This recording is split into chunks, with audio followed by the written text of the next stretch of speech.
بسم اللہ الرحمن الرحیم۔ درود شریف پڑھ لو۔ اللہم صلی علی سیدنا حضور اکرم صلی اللہ علیہ وسلم کا ارشاد ہے کہ بہت سے روزہ رکھنے والے ایسے ہیں کہ ان کو روزے کے ثمرات میں بجز بھوکا رہنے کے کچھ بھی حاصل نہیں، اور بہت سے شب بیدار ایسے ہیں کہ ان کو رات کے جاگنے کی مشقت کے سوا کچھ بھی نہ ملا۔ علماء کے اس حدیث کی شرح میں چند اقوال ہیں۔ اول یہ کہ اس سے وہ شخص مراد ہیں جو دن بھر روزہ رکھ کر مال حرام سے افطار کرتا ہے کہ جتنا ثواب روزے کا ہوا تھا اس سے زیادہ گناہ حرام مال کھانے کا ہو گیا، اور دن بھر بھوکا رہنے کے سوا اور کچھ بھی نہ ملا۔ دوسرے وہ شخص مراد ہیں جو روزہ رکھتا ہے لیکن غیبت میں بھی مبتلا رہتا ہے، اس کا بیان آگے آ رہا ہے۔ تیسرا قول یہ ہے کہ روزے کے اندر گناہ وغیرہ سے احتراز نہیں کرتا۔ نبی کریم صلی اللہ علیہ وسلم کے ارشادات جامع ہوتے ہیں، یہ سب صورت اس میں داخل ہیں، اور ان کے علاوہ بھی اس طرح جاگنے کا حال ہے کہ رات بھر شب بیداری کی مگر تفریحاً تھوڑی سی غیبت یا کوئی اور حماقت بھی کر لی تو وہ سارا جاگنا بیکار ہو گیا۔ مثلا صبح کی نمازی قضا کر دی یا محض ریا اور شہرت کے لیے جاگا تو بیکار ہے۔ حضور اکرم صلی اللہ علیہ وسلم کا ارشاد ہے کہ روزہ آدمی کے لیے ڈھال ہے، اور جب تک کہ اس کو پھاڑ نہ ڈالے۔ ڈھال ہونے کا مطلب یہ ہے کہ جیسے آدمی ڈھال سے اپنی حفاظت کرتا ہے، اسی طرح روزے سے بھی اپنے دشمن یعنی شیطان سے حفاظت ہوتی ہے۔ ایک روایت میں آیا ہے کہ روزہ حفاظت ہے اللہ کے عذاب سے، دوسری روایت میں ہے کہ روزہ جہنم سے حفاظت ہے۔ ایک روایت میں وارد ہے کہ کسی نے عرض کیا رسول اللہ صلی اللہ علیہ وسلم روزہ کس چیز سے پھٹ جاتا ہے؟ آپ صلی اللہ علیہ وسلم نے فرمایا کہ جھوٹ اور غیبت سے۔ ان دونوں روایتوں میں اور اسی طرح اور بھی متعدد روایت میں روزے میں اس قسم کے امور سے بچنے کی تاکید آئی ہے، اور روزے کا گویا ضائع کر دینا اس کو قرار دیا ہے۔ ہمارے اس زمانے میں روزہ کاٹنے کے لیے مشغلہ اس کو قرار دیا جاتا ہے کہ واہی تباہی میری تیری باتیں شروع کر دی جائے۔ بعض علماء کے نزدیک جھوٹ اور غیبت سے روزہ ٹوٹ جاتا ہے۔ یہ دونوں چیزیں ان حضرات کے نزدیک ایسی ہیں جیسے کھانا پینا وغیرہ، یہ سب کو روزہ توڑنے والی چیزوں میں شامل کیا ہے۔ جمہور کے نزدیک اگرچہ روزہ ٹوٹتا نہیں مگر روزے کی برکات جاتے رہنے سے تو کسی کو بھی انکار نہیں۔ مشائخ نے روزے کے آداب میں 6 امور تحریر فرمائے ہیں کہ روزے دار کو ان کا اہتمام ضروری ہے۔ اول، نگاہ کی حفاظت کہ کسی بے محل جگہ پر نہ پڑے، حتیٰ کہ کہتے ہیں کہ بیوی پر بھی شہوت کی نگاہ نہ پڑے، پھر اجنبی کا کیا ذکر، اور اسی طرح کسی لہو و لعب وغیرہ ناجائز جگہ نہ پڑے۔ نبی کریم صلی اللہ علیہ وسلم کا ارشاد ہے کہ نگاہ ابلیس کے تیروں میں سے ایک تیر ہے، جو شخص اس سے اللہ کے خوف کی وجہ سے بچ رہے، حق تعالی شانہ اس کو ایسا نور ایمان نصیب فرماتے ہیں جس کی حلاوت اور لذت قلب میں محسوس ہوتی ہے۔ صوفیاء نے بھی محل کی تفسیر یہ کی ہے کہ ہر ایسی چیز کا دیکھنا اس میں داخل ہے جو دل کو حق تعالی شانہ سے ہٹا کر کسی دوسری طرف متوجہ کر دے۔ دوسری چیز زبان کی حفاظت ہے۔ جھوٹ، چغل خوری، لغو بکواس، غیبت، بدگوئی، بد کلامی، جھگڑا وغیرہ سب چیزیں اس میں داخل ہیں۔ بخاری شریف کی روایت میں ہے کہ روزہ آدمی کے لیے ڈال ہے، اس لیے روزہ دار کو چاہیے کہ زبان سے اس کو فحش بات یا جہالت کی بات مثلا تمسخر، جھگڑا وغیرہ نہ کرے۔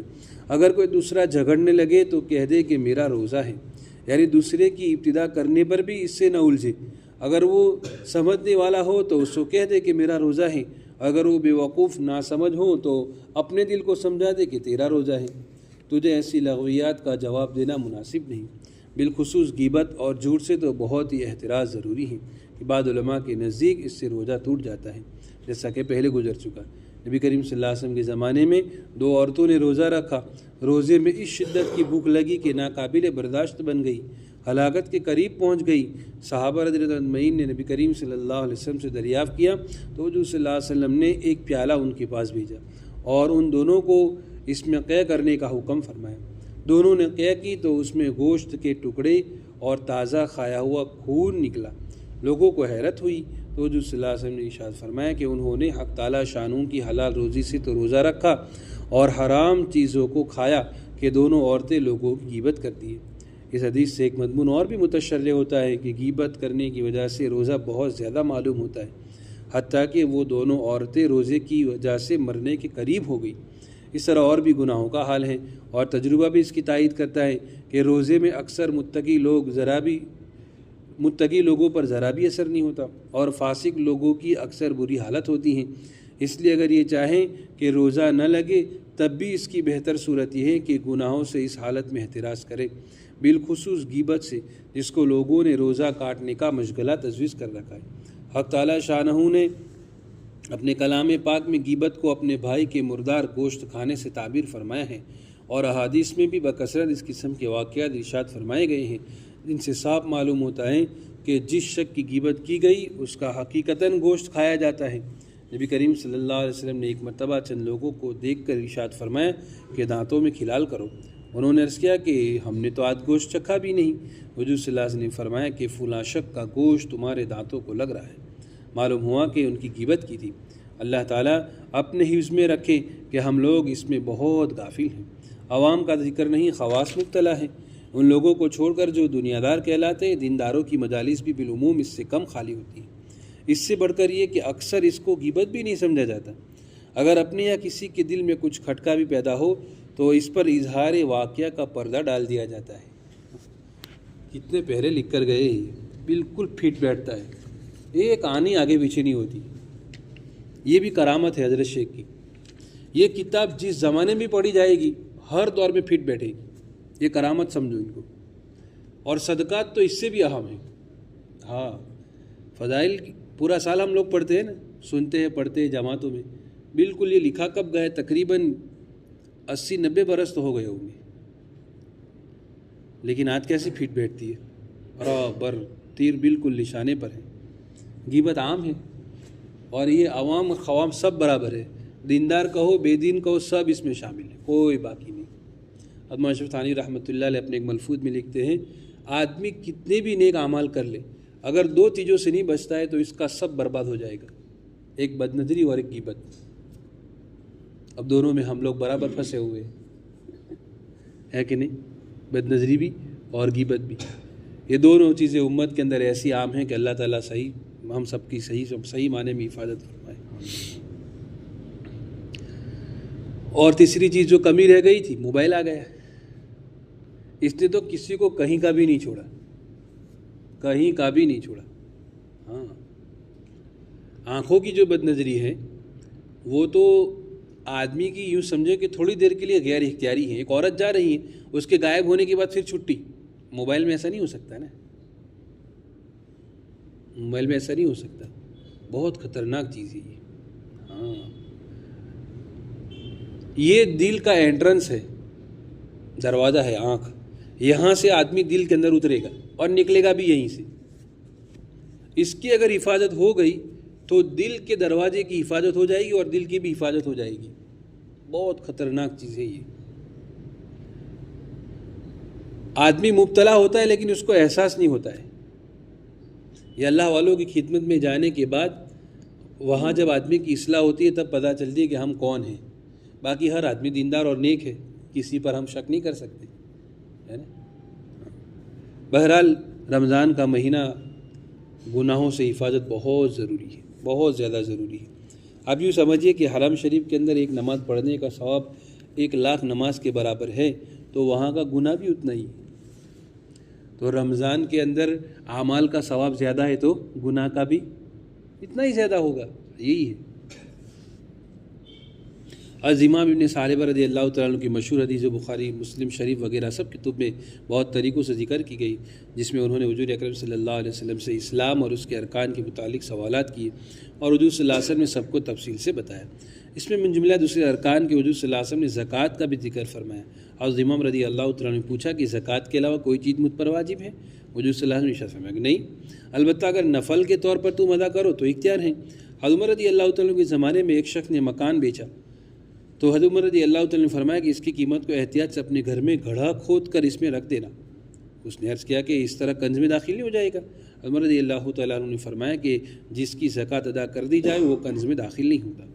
حضرت ابن عمر رضی اللہ تعالیٰ عنہ کا ارشاد ہے کہ مجھے اس کی پرواہ نہیں کہ میرے پاس احد پہاڑ کے برابر سونا ہو، میں اس کی زکوٰۃ ادا کرتا رہوں، اس میں اللہ تعالیٰ کی اطاعت کرتا رہوں۔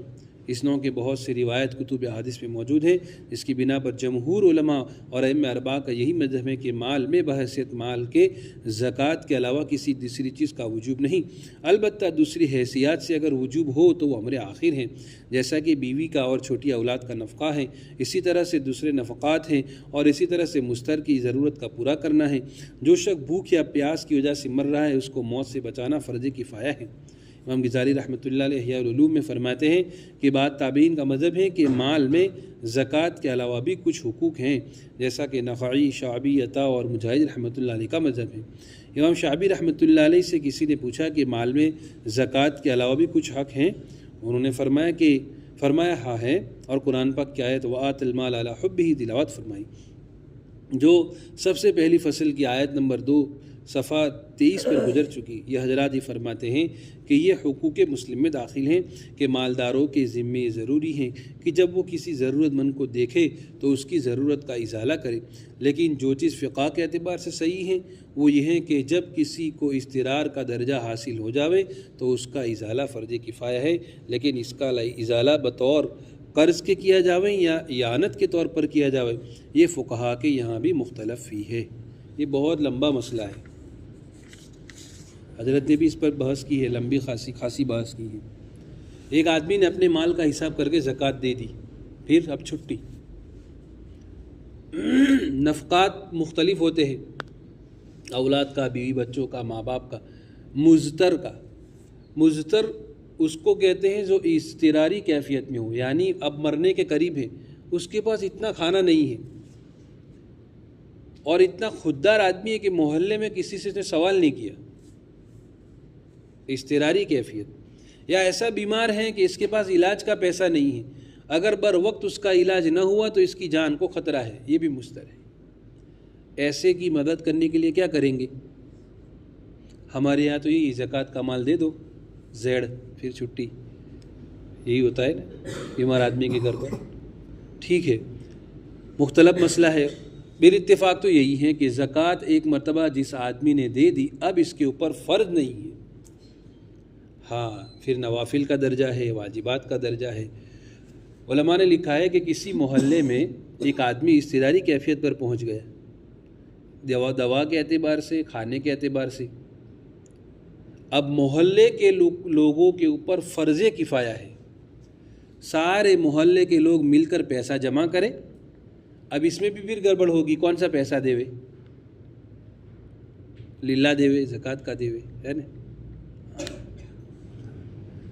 بہرحال تو یہ فرض کفایہ ہے، سب مل کر اس آدمی کی ضرورت کو پورا کرے۔ اگر کسی نے پورا نہ کیا اور وہ آدمی مر گیا، سارا محلہ گنہگار ہوگا، چاہے پھر آپ اپنی زکوٰۃ ادا کر چکے ہو پھر بھی گنہگار ہوں گے۔ زکوٰۃ کا مال ہے تو ٹھیک، نہیں ہے تو پھر اچھے مال سے اس کی مدد کرنا ضروری ہے۔ مسلمانوں کے اندر یہ چیزیں پہلے بہت عام تھی، آج یہ چیزیں بالکل ختم ہو گئی، کوئی کسی کو نہیں پوچھتا، پڑوسی کو کوئی نہیں پوچھتا، رشتہ دار کو کوئی نہیں پوچھتا، پھر کہاں سوال ہے استرار کا؟ استرار کا تو سوال ہی پیدا نہیں ہوتا ہے، لیکن مسائل یہاں لکھے ہوئے ہیں۔ تو زکوٰۃ ادا کرنے والا اس سے چھٹی نہ سمجھے، کیوں؟ ابھی اس پر فطرہ آنے والا ہے، واجب کا درجہ ہے۔